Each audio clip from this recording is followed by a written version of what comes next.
Pessoal, professor Maurício aqui. Hoje eu vou começar uma playlist nova aqui, falar de vasos de pressão de paredes finas, tá bom? Esse tópico em especial aqui é uma retribuição a 2 e-mails que eu recebi, né, do Júdice e do Domingos. Os dois são alunos de engenharia lá em Angola, né? Então fiquei muito feliz de receber os e-mails dele. Então aqui é uma retribuição, tá bom? Então se você é de longe também, quiser deixar um comentário aí só para eu saber, né, da onde que você está assistindo, também ficarei muito feliz, tá bom? Então vamos aqui aos vasos de pressão de paredes finas.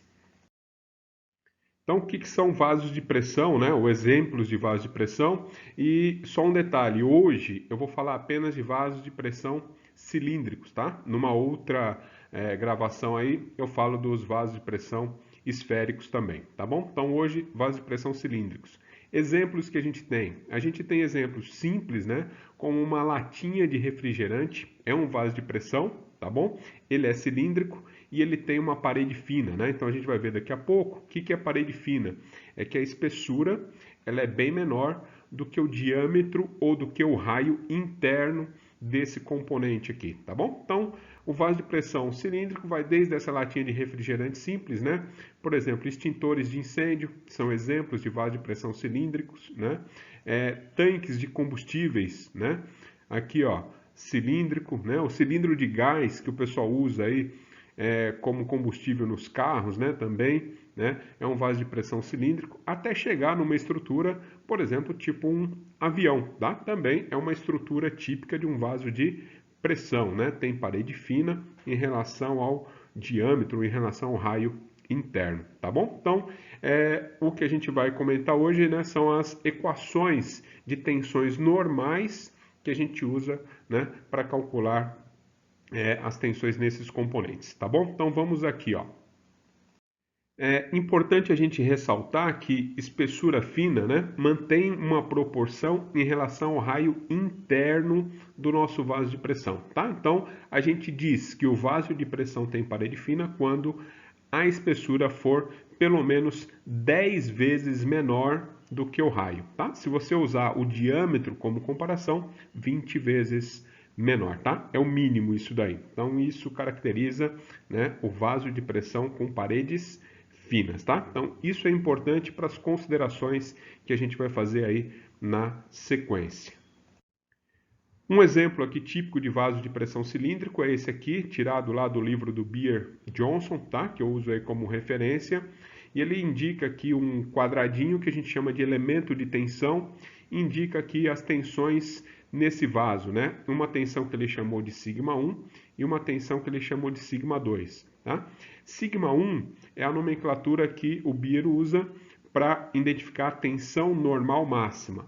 E sigma 2 é a nomenclatura para a tensão normal mínima. Tá? Nesse tópico aqui, a gente não vai explorar tanto sigma 1 ou sigma 2, a gente vai trocar esses nomes por tensão circunferencial, que é a sigma 1, tá? E tensão longitudinal, que é a sigma 2. Né? Então, como que aparecem essas tensões e por que esse nome? Né? Imagine que você coloca pressão dentro desse vaso.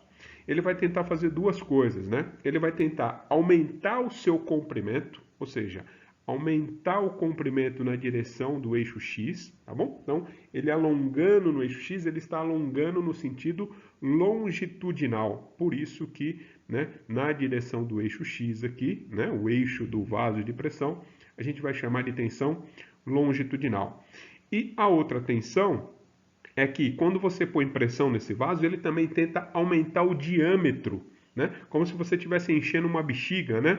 De festinha de aniversário aí. Você vai aumentar o diâmetro. Então, nessa tentativa de aumentar o diâmetro, você cria uma tensão que a gente chama de circunferencial, tá bom? O termo em inglês aí, né, para quem pega, de repente, alguma literatura em inglês, né, aparece o hoop, Hoop stress, tá? É a nossa tensão circunferencial, tá? É a mesma coisa. O que eu vou fazer? Eu vou mostrar a equação para calcular a tensão circunferencial e para calcular a tensão longitudinal antes da gente fazer o nosso exercício de hoje, tá bom? Então, deixa eu passar aqui para vocês. Antes disso, né? a gente tem que imaginar um corte para a gente tirar essas tensões. Então, essa tensão σ1, lembra que ela está tentando aumentar o diâmetro, né? Imagine minha mão aqui separando. Eu separei em dois pedaços o nosso vaso de pressão, né? No diâmetro dele. Olha só como que fica o corte aqui, ó. Tá? Então a gente destaca um pedacinho aqui, né? Aquelas duas metades. Eu tirei e fiquei com uma metade só, né? Só uma metadezinha ali estudando. Essa parte rosa indicada aqui seria o fluido preenchendo todo o vaso de pressão por dentro e ele causa uma pressão, tá? Então tem as setinhas aqui, ó, na espessura de parede, aqui em cima e aqui embaixo, tá? E essa parte rosa é o fluido exercendo pressão. Para a gente enxergar melhor, o que eu fiz aqui, né? Coloquei uma seta saindo aqui, ó, perpendicular à nossa espessura de parede aí, tá? Que é uma tensão normal, tá? Então, na hora que a gente tenta inflar esse vaso, a gente cria essa tensão normal. Se eu crio tensão normal aqui, é claro que eu vou ter que criar tensão normal na parede de baixo, tá bom? E, por fim, aqui nessa parte rosa, a gente tem a ação da pressão, né? Agindo aí perpendicular à parede também desse tubo aí, né? Desse contorno todo. O que a gente vai fazer para determinar a equação? A gente vai fazer uma soma, só que é uma soma de forças, né? Então a gente faz soma de forças igual a zero para garantir o equilíbrio dessa estrutura, tá? Então a gente está estudando a parte da estática. Então, para garantir o equilíbrio e ter que somar força, o que eu vou fazer? Eu vou trocar cada tensão ou pressão que aparece aí, né, por uma força. Como que eu faço isso? A gente tem que lembrar o seguinte, que numa parede aqui, ó, né, uma tensão ali normal naquela parede, ela veio de uma conta que é normal sobre área, né? Então a gente tem uma força perpendicular àquela área, a gente pega essa força normal e divide pela área, tá? Então a gente tem essa equação, guarda ela aí. E a pressão é aquela famosa também força sobre área, tá? Vejam que as equações são iguais, né? Normalmente o pessoal usa o símbolo sigma para material sólido, né? Mas calcula a força sobre área e usa o símbolo pressão, né? Para os fluidos, tá bom? Também força sobre área, a definição é a mesma, né? Distribuição de força numa determinada área. Beleza, vamos fazer o nosso equilíbrio. Eu vou trocar aqui, né? Aqui por força normal, por força F, por força normal. O que eu fiz? Eu peguei aqui a tensão e multipliquei pela área, tá? Aqui, pressão e multipliquei pela área. Eu representei dA porque a gente fez um corte, né, bem mais estreito do que o comprimento real desse tubo que eu mostrei para vocês, tá? Então a gente está com uma área menorzinha. Então coloquei dA, tá? Então vamos fazer a soma. O que eu tenho? Eu tenho duas forças normais apontadas para um lado, né? Por exemplo, apontada para o sentido positivo do eixo Z, e tenho uma força F no sentido contrário. Está aqui, ó, menos F igual a zero.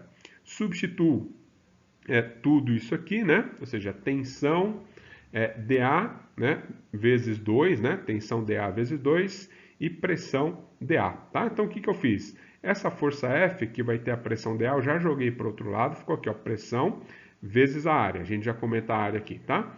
E aqui ficou 2 vezes tensão vezes a área. Então, o que eu mudei, né?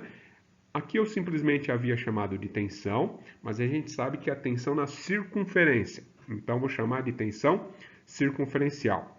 E a área? Como que eu calculei essa área? A área é simplesmente a espessura da parede vezes a distância, que é esse comprimento ΔX, tá bom? T ΔX. Então, é a área daquele pedacinho de material aqui, ó, da espessura vezes o comprimento ΔX. E a área para pressão é uma área projetada que é esse retângulo rosa que aparece aqui, ó, tá bom? Esse retângulo aqui. Veja que a altura desse retângulo é raio, só que é raio interno. Por isso que na equação, né, das tensões circunferencial e longitudinal, vocês vão ver que aparece raio, mas é raio interno, tá? Não é raio externo, é raio interno, tá bom? Cancela o que tem que cancelar aí, né, o que dá para cancelar, e aí você já escreve a equação final. Tensão circunferencial, simples assim, ó, pressão interna vezes raio interno dividido pela espessura da parede, tá? Então, para calcular a tensão circunferencial de vasos de pressão, paredes finas, né, considerando aí vaso de pressão cilíndrico, a equação é essa, ó. PR sobre T. Bem simples mesmo, tá bom? Vamos agora mostrar para vocês a ação da tensão longitudinal. Tensão longitudinal é aquele aumento de comprimento. Então imagine como que esse tubo iria se separar, né, se você aplica uma tensão no comprimento. Então olha só. Né? Olha ele cortado aqui, ó, né? Então imagine, a gente tinha duas metades, eu tirei uma, fiquei com a outra, tá? Tá aí. O que que acontece? Eu tenho setas agindo aqui na espessura toda, ou seja, no material sólido, né? E tenho setas entrando aqui, né? Nesse diâmetro que está aqui interno, representado pela pressão, tá? Então só para a gente ter essa representação, ó. Então tem tensão normal agindo em toda a espessura e tem pressão agindo nessa parte interna, né? Mesma coisa, vamos fazer o equilíbrio que a gente fez no anterior, tá bom? Então olha só, vou fazer soma de forças agora na direção X, então troca, né, esses valores por força. Para eu trocar eu tenho que lembrar dessa equação, né, que a gente já comentou, e aí a gente coloca a troca. Então força normal, tensão dA, e a força, pressão dA. Agora, essa tensão normal vai ser quem? A tensão longitudinal, tensão sentido do eixo X, eixo da peça, tá bom? Então, vamos aqui, ó. Só indicar aqui para vocês essa normal menos força igual a zero, e indicar para vocês um detalhezinho aqui que eu gostaria de comentar, tá? Então, o que eu gostaria de comentar? Veja que a tensão normal, que é a nossa tensão longitudinal, ela age em toda essa espessura. Imagine aí, ó, corta, né? Corta esse tubo, abre ele, planifica, né? Planifica isso aqui, ó. Calcula o perímetro relacionado a esse diâmetro, tá? Como que eu vou calcular esse perímetro? Eu vou calcular 2πr vezes a espessura, tá? Então, às vezes o pessoal tá olhando aí já leva um choque, né? 2πr. Esse R é o que? Raio interno. Beleza, né? Então, pessoal, uma consideração muito importante para vocês aqui. A gente está trabalhando com vasos de pressão de paredes finas. Então, o que que eu fiz? O que que eu pude fazer por conta dessa convenção aí, por conta dessa hipótese? Eu considerei que eu posso calcular o perímetro usando o raio interno, tá? Mas eu sei que, na verdade, o diâmetro do lado de fora é maior do que o diâmetro do lado de dentro. Então, esse perímetro aqui, na verdade, a parte de cima teria um comprimento maior do que a parte de baixo, né? Então, ele formaria tipo um triângulo aí, né? Alguma coisa do tipo aí, né? Ficaria um trapézio bem fininho, né? Então, eu estou adotando R interno para calcular o perímetro, porque é vaso de pressão de paredes finas. Eu sei que é diferente o perímetro de fora e o perímetro de dentro, mas a diferença é pequena por conta de ser vaso de pressão de parede fina. Se essa espessura fosse considerável, eu jamais poderia fazer algo desse tipo aqui, tá bom? Então a espessura é pequenininha, aí os erros embutidos serão pequenos. Isso aqui me ajuda, né, ao calcular essa área aqui, ó. Dá uma olhada como que fica, né? A gente tem a tensão longitudinal, substituindo aqui força normal, né? Tensão longitudinal vezes a área. Como que é a área? 2πr, que é o perímetro, vezes a espessura T. Igual pressão agindo nessa área de dentro, né? Veja aqui que é o círculo do lado de dentro, o círculo interno. Então a gente tem πr², tá? É a área do círculo. E o raio é interno. Escrevendo desse jeito, olha só o que a gente tem. Pode cancelar algumas coisas, né? Esse raio cancela com esse quadrado aqui e a gente chega na tensão longitudinal sendo PR sobre 2T. Veja que a outra era PR sobre T. Essa aqui é metade, né? PR sobre 2T. Tá bom? Então, essas são as equações que a gente usa para vaso de pressão de paredes finas, né? No caso, vaso de pressão cilíndrico. Só um detalhezinho ainda antes de fazer o exercício. Olha só. Né? Interessante a gente notar o seguinte, né? Que a tensão que a gente calculou, como a gente usou como referência o raio interno, a rigor, essa tensão é do lado de dentro do tubo, tá bom? A rigor ela é do lado de dentro. Então, se eu tirar um pedacinho de material aqui de dentro, né, um elemento cúbico, eu vou ter a tensão circunferencial, PR sobre T, e vou ter a tensão longitudinal, PR sobre 2T. Né? e vou ter perpendicular à superfície do tubo a pressão, tá? Eles chamam essa tensão de tensão radial e essa tensão é igual à pressão. Conforme a gente tem vasos de pressão, né, de dimensões grandes, espessuras bem pequenas comparados aí com o raio, né, essa tensão radial o pessoal acaba até desprezando, tá? Mas eu gostaria de mostrar para vocês que ela existe, tá aqui, tá? Então a radial seria a pressão interna, tá? O que a gente faz pelo vaso de pressão ser de paredes finas? A gente fala que do lado de fora, tá? Do lado de fora, a gente tem a mesma tensão circunferencial e a mesma tensão longitudinal. É verdade? 100% verdade? Não. Do lado de dentro, né, essas tensões circunferencial e longitudinal seriam diferentes da tensão do lado de fora. Mas, de novo, espessura pequena. Aí eu posso adotar isso, tá? Em particular, do lado de fora, a gente tem pressão atmosférica, né? Então, é considerado aqui tensão aqui radial igual a zero. Ou seja, do lado de fora, eu tenho tensão circunferencial e longitudinal só. Então, a gente tem um estado de tensão que a gente chama de estado plano de tensões, tá? A gente tem aí alguns exercícios resolvidos de estado plano de tensões, se vocês quiserem dar uma olhada depois, tá bom? Então, vamos lá, hoje sem maiores detalhes, o importante é isso, né? Que as nossas equações PR sobre T e PR sobre 2T vale tanto para o lado de dentro quanto para o lado de fora, porque a espessura é pequenininha, tá? E prometo, último detalhe aí, curiosidade para vocês, né?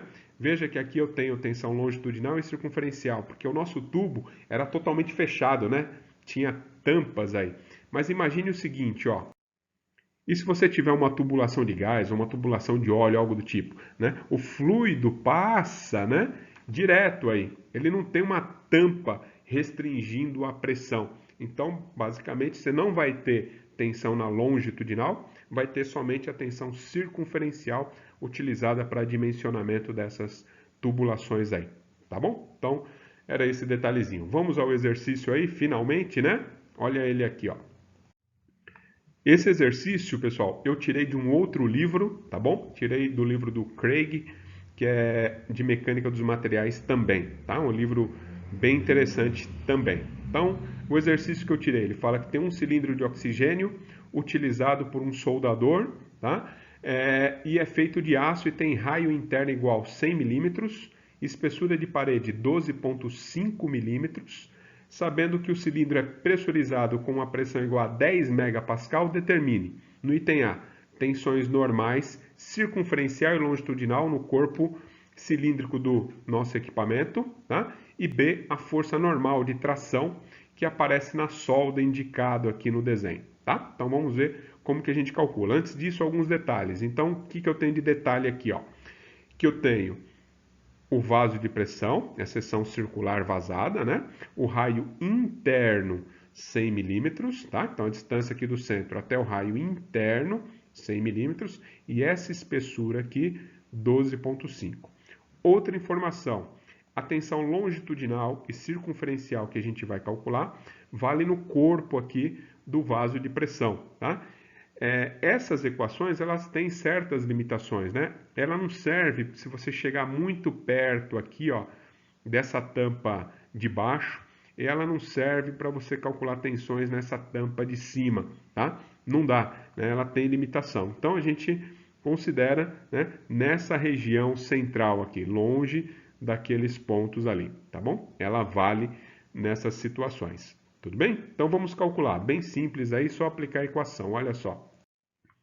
Está aqui o nosso vaso, chamo a equação da tensão circunferencial, PR sobre T, e substituo os valores, ó, pressão 10, raio interno 100 e espessura 12,5. Isso aqui vai dar 80 megapascal. Isso é tensão atuante no vaso de pressão, tá bom? A outra lá, circunferencial, agora longitudinal, PR sobre 2T, né? Nem precisaria fazer a conta, né? Se aparece dividido por 2 aí, vai ser metade, né? Então, mas olha só lá, né? 10 vezes 100 dividido por 2 vezes 12,5, 40 megapascal, tá bom? Então, pessoal, essas aí são tensões atuantes, né?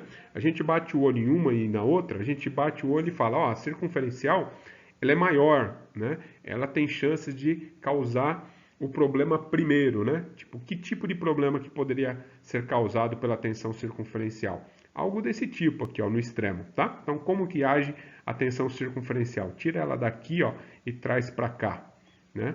Você tem a tensão circunferencial tentando abrir isso aí, provocando essa trinca, né? Então, a trinca, dependendo do material, né? Depende do comportamento do material, frágil, dúctil e etc. Você pode ter uma trinca aí perpendicular à tensão circunferencial, tá bom? E às vezes o pessoal fala, pô, mas já que essa é tão maior, né, eu não poderia usar apenas essa para dimensionar o vaso de pressão? A verdade não, né? Por quê? Se você usar apenas essa circunferencial, o que vai acontecer? Você vai superdimensionar o restante, né? Então você usa a longitudinal, que está aqui, 40, por exemplo, para determinar a força naquele cordão de solda, tá? Então é o item B do exercício, olha só, né? Então no item B, ele pede, calcule a força no cordão de solda. Então o que eu tenho aqui, ó? Eu tenho uma força que aparece perpendicular ao cordão. Essa força aparece devido à tensão na longitudinal, né? No eixo da peça, ele tentando expandir, tá? Então eu vou usar a tensão longitudinal para calcular a força aqui, mas eu já adianto para vocês, né? Perto dessa região aqui, essas equações, elas praticamente estão perdendo a validade, né? Se você usar um extensômetro, né, que é um dispositivo que a gente usa em ensaios experimentais de tensões, e colocar um extensômetro bem aqui, ó, onde está o pontinho, né, vermelho que eu indiquei para vocês, com certeza, né, o extensômetro vai pegar uma tensão longitudinal diferente de 40, porque a gente tem perturbações do campo de tensão, tá? Então o cálculo que eu vou fazer dessa força é uma força aproximada, tá? Não é a realidade pura aqui, tá? Então, nos livros aparece aí, mas a gente tem limitações dessas equações. Então, foge dessas extremidades aqui para garantir a, né, validade dessas equações, tá bom? Outra informação que foi falado aqui é que lá no enunciado, né, no item B, que toda a espessura é preenchido com cordão de solda. Então imagine que se eu abrir isso aqui, né, pegar lá nosso artifício de novo, né, de cálculo de área, se eu abrir esse diâmetro todo, o que eu vou ter? Né?